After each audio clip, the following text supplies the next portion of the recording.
KPM.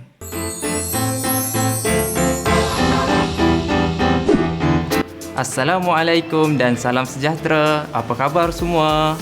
Saya harap kamu semua sihat-sihat belaka ya. Saya Cikgu Fuad. Dalam episod kali ini, saya akan mengajar satu topik yang lain daripada yang lain. Topik apa? Topik fotografi. Disebabkan topik ini jugalah saya berpakaian serba hitam. Kejap, tapi apa kaitan pakaian hitam dengan fotografi? Nak tahu kenapa? Kamu semua kena tunggu sampai ke penghujung episod. Baiklah, sebelum kita bermula, saya akan ceritakan terlebih dahulu objektif kita pada hari ini. Objektif kita yang pertama adalah pengenalan fotografi. Yang kedua adalah perkakasan fotografi. Yang ketiga adalah prinsip dalam fotografi. Jom kita mulakan pembelajaran kita pada hari ini. Saya pun dah tak sabar untuk kongsikan kepada kamu semua pengajaran pada hari ini. Pada zaman sekarang, perkataan fotografi ini selalu sangat kita dengar, dan apabila bercakap mengenai fotografi, ia adalah sesuatu yang melibatkan gambar. Betul atau tidak? Tetapi, adakah kamu semua tahu maksud istilah bagi fotografi yang sering kamu sebut itu? Ada yang tahu ke? Anda pasti? Okey, mari saya kongsikan. Fotografi adalah gabungan antara dua perkataan, foto dan grafi. Yang mana foto bermaksud cahaya, manakala grafi bermaksud lukis.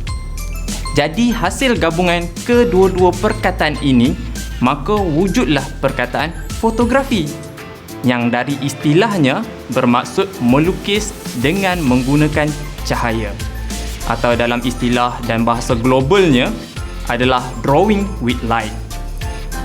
Baiklah, alang-alang saya dah menyebut sedikit mengenai gambar tadi, dan sebelum kita pergi lebih dalam mengenai fotografi ini, mari saya kongsikan pandangan daripada seorang pakar fotografi mengenai 3 faktor penghasilan gambar yang menarik.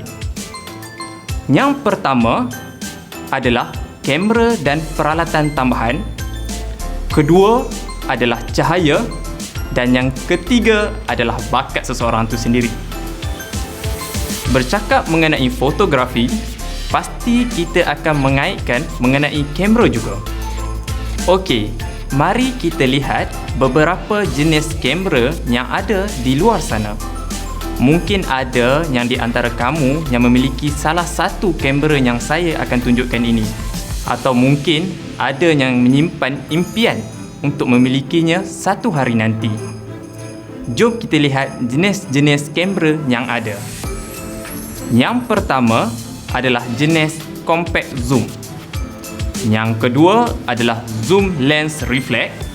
Yang ketiga adalah Polaroid. Yang keempat adalah compact digital. Yang kelima, digital single lens reflex ataupun lebih dikenali sebagai DSLR. Yang keenam adalah underwater camera ataupun action camera. Yang ketujuh adalah Instamatic. Yang kelapan adalah single lens reflex. Yang kesembilan, two lens reflex.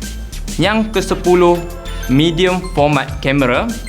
Yang ke-11, big format camera. Yang ke-12, phone digital camera. Di antara senarai kamera tadi, antara yang paling mendapat tempat di kalangan kita pada masa kini, selain daripada kamera yang terdapat pada telefon bimbit kita, adalah yang pertama adalah DSLR. Yang kedua adalah compact camera. Yang ketiga adalah mirrorless. Baiklah, mari kita tengok kepada slide. Ini adalah contoh compact camera. Kamera ini sangat popular dan mendapat tempat dalam kehidupan masyarakat pada satu ketika dahulu. Ini adalah sewaktu telefon bimbit belum lagi dilengkapi dengan kamera, dan jika dilengkapi sekalipun, kamera pada telefon bimbit pada ketika itu adalah sangat asas. dan tidak terlalu baik. Kamera ini juga adalah antara peneraju evolusi kamera antara kamera analog dan kamera digital. Baiklah, seterusnya adalah kamera DSLR. Kamera ini sangat terkenal pada zaman remaja saya, sekitar tahun lebih kurang 2008. Pada waktu itu, kamera ini menjadi trending atau boleh dikatakan fashion, yang mana diidamkan oleh setiap remaja dan orang dewasa pada ketika itu. Sesiapa yang memiliki kamera ini pada ketika itu boleh berjalan dengan megah dan bangganya apabila menggantungkan kamera itu di leher mereka. Hebat bukan pengaruh kamera ini dulu? Tetapi pada masa kini, kamera jenis ini semakin kurang mendapat tempat di hati masyarakat. Ini kerana masyarakat mempunyai pilihan yang lebih moden yang menjadi pesaing rapat kepada kamera jenis ini. Kamera apakah yang menjadi pesaing itu? Mari saya tunjukkan. Ya, inilah dia pesaing itu. Kamera mirrorless.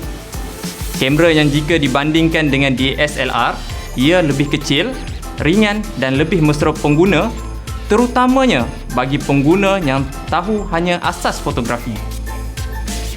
Dan kepada yang memang mahir mengenai fotografi ini, kamera ini mampu menjanjikan pelbagai hasil yang menarik.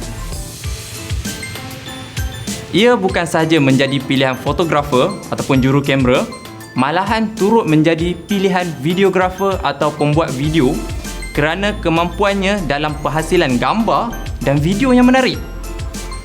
Jadi, adakah saya mengatakan kamera mirrorless lebih baik daripada DSLR? Tidak. Masing-masing ada kelebihan dan kekurangannya. Dan jika saya nak kupas mengenai ini secara lebih dalam, saya perlukan satu episod khas untuk saya terangkan ini sebab tak akan cukup untuk saya kongsikan dalam satu episod ini saja. Menarik bukan? Ada yang berminat atau bercita-cita ingin memiliki kamera mirrorless? Jom menabung bersama-sama saya, mungkin satu hari nanti kita mampu memiliki kamera ini. Baiklah, bagi sesi pembelajaran ini, kita akan memfokuskan penggunaan kamera DSLR dan perkakasan tambahannya. Di tangan saya sekarang ada sebuah kamera DSLR, jadi saya akan kongsikan sedikit apakah faktor yang menjadi kelebihan bagi kamera DSLR. Yang pertama adalah kawalan yang menyeluruh. Kedua, sensor keupayaan yang tinggi. Yang ketiga adalah kurang noise. Keempat, banyak aksesori tambahan. Kelima, tiada kelewatan shutter dan cepat operasi. Keenam, harga semakin murah pada zaman sekarang ini. Ketujuh, persekitaran komuniti yang lebih meriah lah. Baiklah, mari kita lihat kategori kamera DSLR. Terdapat 3 kategori kamera DSLR. Yang pertama adalah profesional, yang kedua adalah semi-profesional dan yang ketiga adalah hobis. Bersama-sama ini, saya sertakan juga pada slide gambar sebuah kamera DSLR dari pelbagai sudut. Baiklah, jadi kita ke subtopik yang kedua.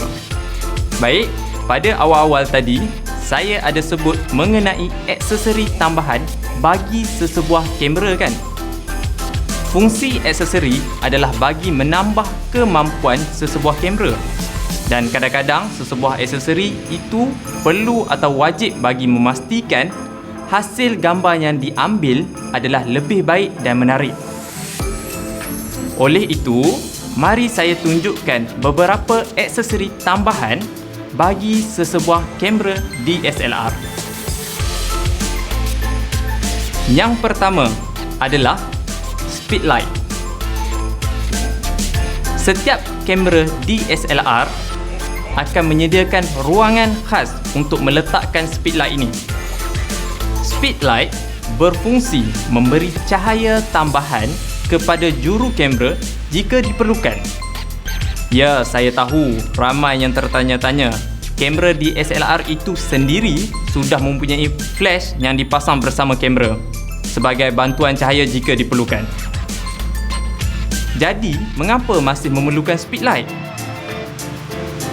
Tidak seperti cahaya yang dihasilkan oleh flash yang ada pada kamera, cahaya yang dihasilkan oleh speedlight lebih kuat dan terang, dan ia lebih bersifat sekata berbanding cahaya yang dihasilkan daripada flash kamera itu sendiri. Ini disebabkan oleh saiz permukaan cahaya yang keluar daripada speedlight lebih besar, dan disebabkan cahaya yang keluar lebih kuat dan terang, juru kamera boleh menggunakan pantulan cahaya daripada speedlight untuk memastikan cahaya pada objek yang hendak kita ambil gambar lebih sekata dan lebih bersifat asli cahayanya berbanding flash kamera. Oleh sebab itu, kita dapat lihat juru gambar menghalakan pancaran cahaya speedlight bukan pada subjek, tapi pada sudut yang lain. Ini kerana juru gambar menggunakan pantulan cahaya. Aksesori yang kedua adalah pemegang atau stand. Tak kiralah apa panggilan kita, ia mempunyai fungsi yang sama, iaitu bagi menjadi penyokong sesebuah kamera mengikut situasi yang diperlukanlah. Di sini terdapat beberapa jenis stand tersebut. Yang pertama adalah tripod. Ia memiliki 3 kaki dan yang ini sering kali kita dapat lihat digunakan oleh juru gambar. Yang kedua adalah monopod. Sering kita dapat lihat digunakan oleh juru gambar yang menggunakan kamera yang besar dan berat, tetapi memerlukan pergerakan yang agak bebas, di mana ia berfungsi menampung berat kamera tersebut, manakala juru gambar mudah dan bebas menggerakkan kamera itu. Ini sering digunakan oleh juru kamera sukan seperti di litar lumba atau sukan golf dan lain-lain. Ya, saya tahu ada di antara kamu yang turut memiliki monopod yang digunakan bersama telefon bimbit kamu semua. Tetapi, monopod tersebut bagi kegunaan telefon bimbit dan bukan kamera DSLR. Dan yang ketiga adalah pemegang jenis fleksibel. Jenis ini mudah dibentuk mengikut juru gambar. Jadi kita ke aksesori yang ketiga lah. Aksesori yang ketiga adalah lensa. Setiap kamera DSLR yang dibeli selalunya akan hadir dengan lensa yang khusus untuk model tersebut. Itulah hadirnya istilah kit lens. Kit lens adalah istilah bagi lensa yang hadir dengan jarak focal length khusus bagi model kamera tersebut. Baiklah, di sini saya akan sertakan juga keratan rentas asas bagi sesebuah lensa. Kita dapat lihat sesebuah lensa DSLR adalah gabungan dan susunan beberapa jenis lensa kaca di dalamnya. Apabila bercakap mengenai lensa, ada 2 perkara penting yang wajib kita tahu sebelum memilih lensa tersebut. Yang pertama ialah jarak fokal dan yang kedua adalah bukaan aperture. Saya sertakan contoh mudah apa itu jarak fokal. Pada gambar kita dapat lihat jarak fokal adalah jarak di antara kaca lensa yang pertama di dalam lensa dengan sensor kamera. Jarak ini juga yang menjadi kayu ukur berapa jauh sesebuah lensa itu boleh zoom. Makin jauh jarak antara kaca lensa dan sensor boleh dilaraskan, maka makin jauh sesebuah lensa itu boleh di zoom. Hebat bukan? Yang kedua adalah aperture. Apa itu aperture? Aperture secara umumnya adalah bukaan di dalam lensa yang menentukan kuantiti cahaya yang dibenarkan masuk melalui sesebuah lensa. Saya akan jelaskan dengan lebih terperinci mengenai aperture ini sebentar nanti. kita fokus dahulu pada gambar yang saya sertakan ini. Dari gambar tersebut, kita dapat lihat bahawa semakin besar nilai aperture, semakin kecil bukaan aperture di dalam lensa. Secara umumnya, apabila bukaan kecil, jadi semakin sedikitlah cahaya yang dibenarkan masuk, dan begitulah sebaliknya. Nanti saya akan terangkan secara lebih terperinci apa kesan nilai aperture kepada hasil gambar kita. Baiklah, kadangkala anda akan melihat lensa yang bertulis dengan nilai 1:2.8. Ini bermaksud bahawa lensa akan membenarkan bukaan maksimum aperture pada nilai 2.8 di seluruh julat zoom.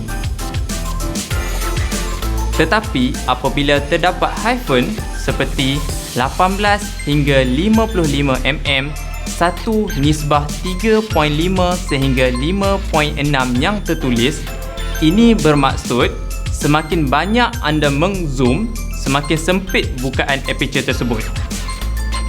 Apabila anda berada di 18 mm, aperture maksimum anda adalah 3.5. Tetapi semasa anda zoom, bukaan ini perlahan-lahan menyempit sehingga anda mencapai 55 mm.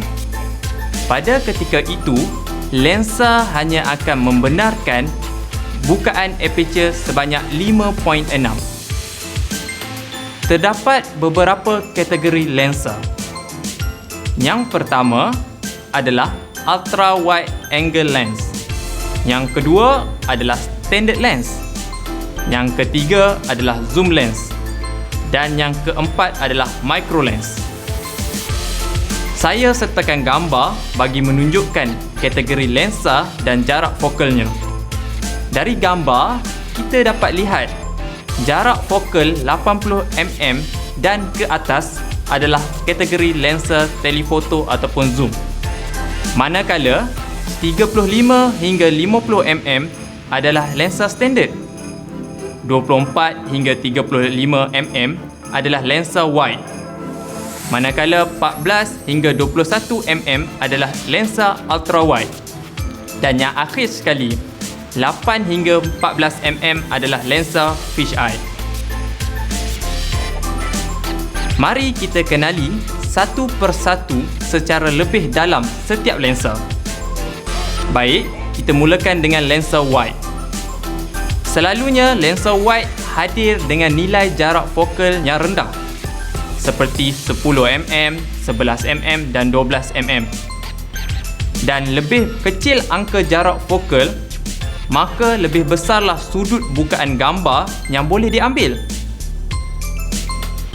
Okey, saya tunjukkan dua contoh gambar dari lensa wide. Cantik bukan? Seterusnya adalah telephoto lens ataupun zoom lens. Contoh jarak focal lens bagi sesebuah telephoto lens ataupun zoom lens adalah 55 hingga 250 mm, 70 hingga 200 mm dan 70 hingga 300 mm. Seterusnya adalah lensa makro. Lensa ini khusus untuk mengambil gambar subjek yang kecil pada jarak yang dekat. Selalu digunakan untuk mengambil gambar serangga dan makhluk yang kecil. Saya sediakan gambar contoh, iaitu gambar laba-laba yang diambil dengan menggunakan lensa ini. Comelkan encik laba-laba kita. Baiklah, kita ke seterusnya pula. Okey, yang akhir sekali adalah lensa fisheye. Lensa ini memberikan kesan pada gambar seperti pandangan mata ikan. Saya ada sediakan contoh gambar, kamu semua boleh tengok contoh tersebut. Baik, kita ke aksesori yang seterusnya, iaitu aksesori lens filter, atau dalam bahasa Melayunya adalah penapis lensa. Secara umumnya, fungsi lens filter adalah untuk menapis cahaya yang masuk ke dalam lensa, sama ada dengan tujuan untuk menambah baik atau untuk menambah kesan khas pada gambar. Jadi, saya sediakan beberapa contoh lens filter. Mari kita lihat filter yang pertama. Filter yang pertama adalah CPL filter. Filter ini digunakan bagi mengurangkan kesan pantulan cahaya pada permukaan. Contohnya pada cermin kereta ataupun permukaan air. Seterusnya adalah IR filter atau nama penuhnya adalah infrared filter. Filter ini digunakan untuk menapis sinaran ultra ungu dalam cahaya dan membenarkan sinaran inframerah untuk melepasi lensa. Pada mata kasar kita, filter ini nampak berwarna gelap saja ya. Baik, berikutnya adalah lens hood. Lens hood ini berfungsi seperti topi yang kita pakai bagi melindungi dari sinaran matahari. Lens hood berfungsi seperti itu. Ia bagi melindungi lensa daripada cahaya matahari yang kuat ataupun berlebihan. Kerana cahaya yang berlebihan boleh mempengaruhi hasil gambar yang diambil. Boleh lihat contoh gambar yang saya berikan. Baiklah, seterusnya adalah battery grip. Battery grip memberi kuasa simpanan sekiranya kuasa utama daripada bateri kamera sudah habis. Dengan adanya battery grip, juru gambar tidak perlu berhenti untuk mengecas bateri ataupun menukar bateri. Okey, kita sudah habis 2 subtopik. Kita ke subtopik kita yang terakhir. Subtopiknya adalah prinsip dalam fotografi. Di dalam prinsip fotografi, terdapat 3 perkara utama. Yang pertama adalah shutter speed. Yang kedua adalah aperture. Yang ketiga adalah ISO. Sebelum kita masuk lebih dalam mengenai shutter speed, mari kita lihat gambar ini terlebih dahulu. Gambar kipas yang sama tetapi dalam kelajuan yang berbeza. Apakah sebab ia berada dalam kelajuan yang berbeza? Ya, ini semua adalah disebabkan oleh shutter speed. Apa itu shutter speed? Shutter speed adalah merujuk kepada tempoh masa shutter terbuka bagi membolehkan cahaya masuk dan mengenai sensor. Nilai shutter speed dikira dengan menggunakan sesaat ataupun second dan biasanya lebih rendah daripada 1 saat. Shutter pada kelajuan 2 saat akan membenarkan kemasukan cahaya yang lebih berbanding shutter pada kelajuan 1/250 saat. Secara matematiknya, shutter speed perlahan bersamaan banyaknya cahaya yang akan masuk, manakala shutter speed yang laju bersamaan kurangnya cahaya masuk. Dengan shutter speed, anda juga boleh menghasilkan sesuatu yang kreatif dengan membekukan ataupun istilahnya freezing pergerakan sesuatu objek, terutamanya yang pantas, dan membuat kesan kabur ataupun blur pada gambar. Aksi sukan biasanya berlaku dalam keadaan pantas, dan dengan menggunakan kamera biasa, anda tidak akan mendapat mengambil gambar dengan menarik dan tajam. Untuk menghentikan pergerakan ahli sukan, kenderaan sukan dan sebagainya, shutter speed diset pada kelajuan yang pantas, yang mana shutter speed terbuka sekelip mata bagi menangkap pergerakan objek tersebut. Lihat contoh gambar ini. Pada kelajuan shutter speed 1/2000 saat, kita dapat mengambil gambar percikan air yang seakan-akan membeku. Gambar ini pula, kita dapat lihat kesan motion blur pada pergerakan air terjun. Ini disebabkan oleh kelajuan shutter speed yang rendah pada kadar 2 saat. Begitu juga dengan gambar yang ini. Terdapat kesan motion blur pada ombak di pantai. Ini disebabkan oleh kelajuan shutter speed yang rendah, iaitu 1 saat. Yang kedua adalah aperture. Aperture umpama pintu yang membenarkan sejumlah cahaya masuk dan lalu melalui lensa dan menuju ke sensor kamera. Nilai aperture yang besar menunjukkan bukaan yang kecil, dan begitu jugalah sebaliknya. Perkara ini telah saya jelaskan pada permulaan bahagian lensa sebentar tadi. Baiklah, seterusnya adalah kaitan antara aperture dan bokeh. Apa itu bokeh? Bokeh dimaksudkan sebagai efek blur halus pada background yang kita dapat ketika mengambil gambar subjek menggunakan lensa dengan nilai aperture yang rendah seperti 2.8 ataupun lebih kecil. Singkatnya, bokeh adalah kualiti blur pada kawasan di luar ruang fokus. Lihat contoh gambar kucing comel ini. Kita dapat lihat dengan jelas dua ruang, iaitu ruang fokus iaitu kucing, manakala ruang bokeh iaitu latar belakangnya. Semakin kecil nilai aperture, maka semakin besar bukaan aperture di dalam lensa.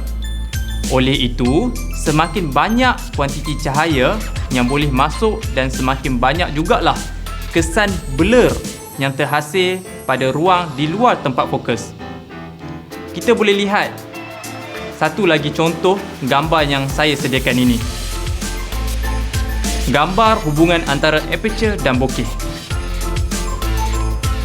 Jika kita ingin mengambil gambar landscape yang luas yang tidak memerlukan kesan bokeh, kita perlulah menggunakan nilai aperture yang tinggi.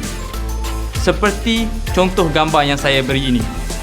Nilai aperture yang digunakan adalah 16. Baiklah, yang ketiga adalah ISO. Apa itu ISO? ISO adalah sensitivity sensor atau filem pada cahaya. ISO yang rendah akan menyebabkan sensor kurang peka pada cahaya. Jika ISO terlalu tinggi pula, foto yang terhasil terlalu banyak noise dan kehilangan detailnya. Mari kita lihat gambar yang saya sediakan ini. Kita dapat lihat semakin tinggi nilai ISO, semakin banyak noise yang terhasil pada gambar itu. Okey, bagi persoalan yang di awal-awal tadi mengenai pakaian serba hitam dengan dunia fotografi, ini berkaitan dengan faktor cahaya sebenarnya. Bagi seorang jurugambar yang profesional dan teliti, mereka akan mengambil kira setiap perkara, sehingga pakaian mereka sendiri pun kalau boleh tidak mahu memberi kesan pada hasil gambar yang mereka ambil nanti. Okey, oleh sebab itu, kebanyakan jurugambar akan mengenakan pakaian yang hitam ataupun warna gelap berbanding warna yang cerah. Baiklah, sekian dari saya. Semoga apa yang saya sampaikan ini berguna untuk kamu semua. Semoga di antara kamu semua ada yang bakal menjadi seorang jurugambar profesional satu hari nanti. Jumpa lagi. Bye. Assalamualaikum.